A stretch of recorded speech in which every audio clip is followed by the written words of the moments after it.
Hello again, friends, and welcome back to the fourth part of our series, An Introduction to Bourbon. This is following on from the first three videos that I did, so if you haven't had a chance to check those out, please do so. The first one talked about the history of whiskey, the history of bourbon, and the Bottled in Bond Act, as well as the Heaven Hill Distillery. The second was involved with discussion of the Four Roses Distillery and the single barrel format. Then we went on to talk about mashing, sweet and sour mash, with the Kentucky Peerless Distillery. And this is part 4. And again, just to recap, this is aimed at folks who are maybe whiskey enthusiasts, but not as familiar with bourbon. And we talk about some of the history and some of the technical aspects of the production process and some of the distilleries that are maybe worth you checking out and trying to grab a bottle if you see them around. So speaking of bottles, here we are.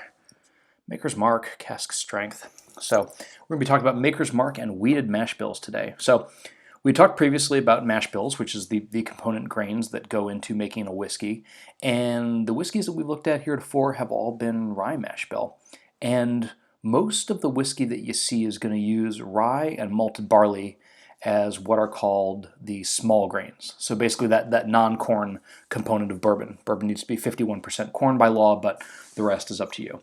So some bourbons, instead of rye, use wheat in their small grains. Among them, some brands you might be familiar with, such as Old Fitzgerald, Larceny, those are both from the Heaven Hill Distillery, Weller, and the Van Winkle bourbons from the Buffalo Trace Distillery, and our friends at Maker's Mark. So the mash bill for this is comprised of 70% corn, 16% red winter wheat, and 14% malted barley.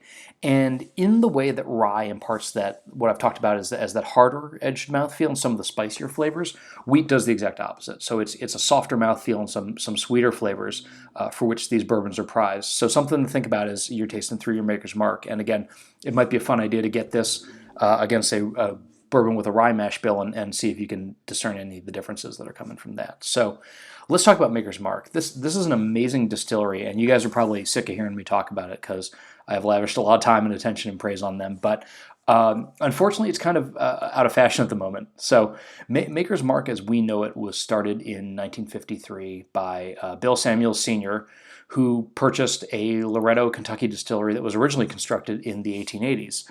And Bill's wife, Marge, was, I don't feel like I'm exaggerating when I say she was a branding genius. So she designed the labels, this square bottle, you can see this unique bottle shape here, and particularly this hand-dipped red wax on top, which is instantly recognizable and is, in fact, trademarked by Maker's Mark. So they have successfully sued others who tried to put red wax on their liquor bottles.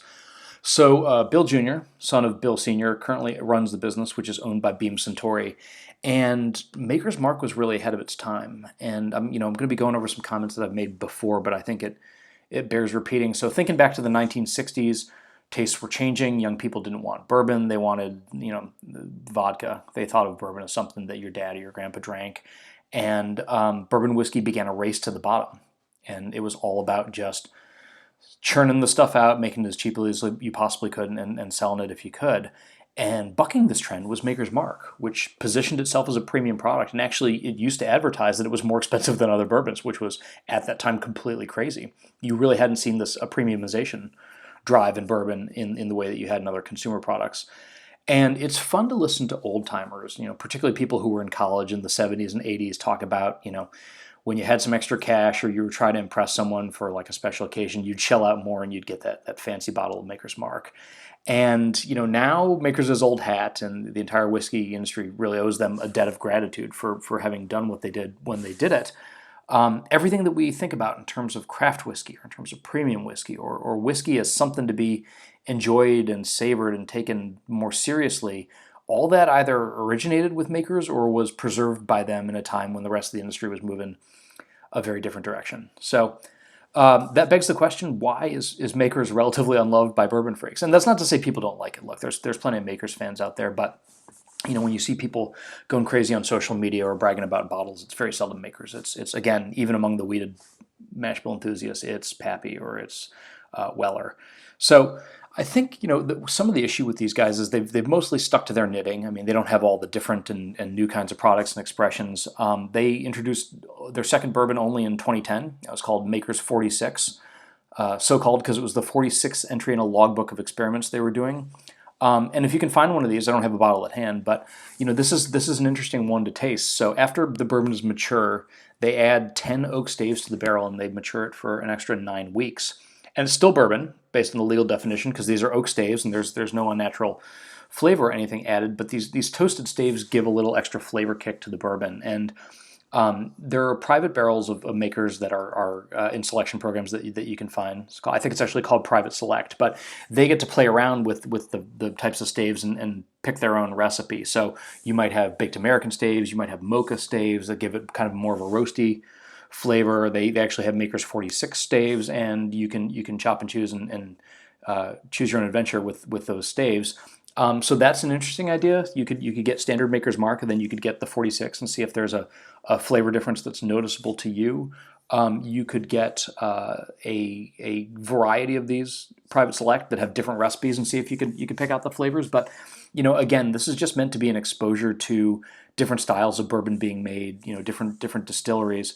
And I hope you will look out and see if you can find some Maker's Mark and take a bottle home, because again, it's one of my favorite distilleries. I think across their range, they deliver extraordinary value, particularly for the price, and just really tasty, wonderful, high quality bourbon, which is why they've stuck around as long as they have. So cheers to Maker's Mark, and cheers to all you guys who have continued to watch these videos. I hope this has been interesting and informative. That's just really the point of these, is to just kind of put some info out there again for people that are interested in learning more about bourbon. We're going to be carrying on with 2 more entries in the series. I've got our next one. We will be talking about Wild Turkey, which will be of great interest to some of you, and also going through the history of after that period that I talked about just now, bourbon's resurgence, and really bring us into the modern era of bourbon. So more to come on that. But again, any thoughts, any questions, any comments, any feedback, constructive criticism, I'm happy to hear it. Please just drop a comment. But until then, thank you, and we'll see you again soon. Cheers.